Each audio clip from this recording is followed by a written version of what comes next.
রাস্তা উপচে হু হু করে ঢুকছে বানের পানি, তলিয়ে গেছে লোকালয়।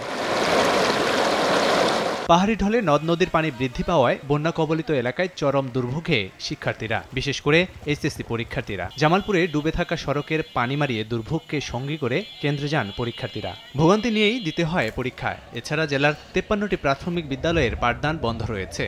সকাল 7টার দিকে বের হয়েছি, আর বন্যা যদি না থাকতো তাহলে আমাদেরকে হয়তো বা 9টার দিকে বের হলেই হতো।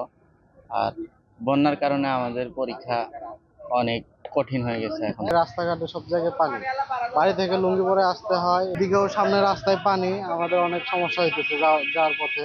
প্রায় হাঁটুর উপরে পানি, আরেকটু হলে মানে আমাদের এডমিট কার্ড এগুলো ভিজে যাইতো, অনেক সমস্যা হয়ে গেছে। এখন জন্ম সনদ দিয়ে খোলো বিকাশ স্টুডেন্ট অ্যাকাউন্ট, নিজের বিকাশ নিজে কর।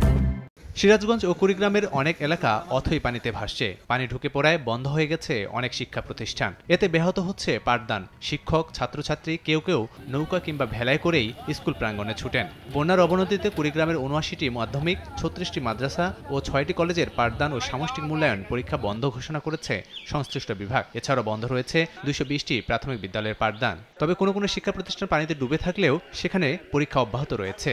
মাঠে পানি প্রবেশ করেছে এবং অফিস কক্ষেও পানি প্রবেশ করেছে।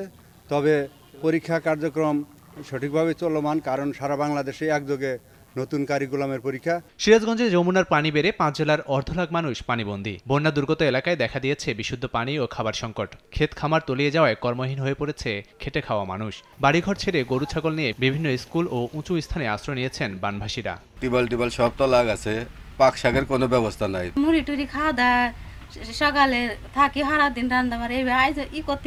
গাইবান্ধায় অনেক এলাকা দেখে বোঝার উপায় নেই কোনটি রাস্তা আর কোনটি নদী। এদিকে স্রোতের তোরে ধসে যায় লালমনিরহাটের তিস্তা নদীর স্পার বাঁধ। এটি মেরামত করা হলেও পানি ঢুকে তলিয়ে যায় বেশ কিছু এলাকা। বন্যা কবলিত এলাকায় ত্রাণ তৎপরতা শুরু না হওয়ায় ক্ষোভের শেষ নেই ভুক্তভোগীদের। কষ্ট কি আমার সহ্য হয়? এভাবে কষ্ট প্রত্যেক বছর আমার সাহায্য দেখ না, আমরা বেরি বাচ্চাই, আমরা খাওয়া নাই, দাওয়া নাই, পানির জ্বালা, আমরা একটা কর্ম করলাম আর সেটাও নাই। এদিকে সিলেটে বন্যা পরিস্থিতির কিছুটা উন্নতি হলেও পানিবন্দী অবস্থায় দিন কাটছে মানুষের। বসতবাড়ি, দোকানপাটের চারপাশ ডুবে আছে। লাবিব হাসান, সময় সংবাদ।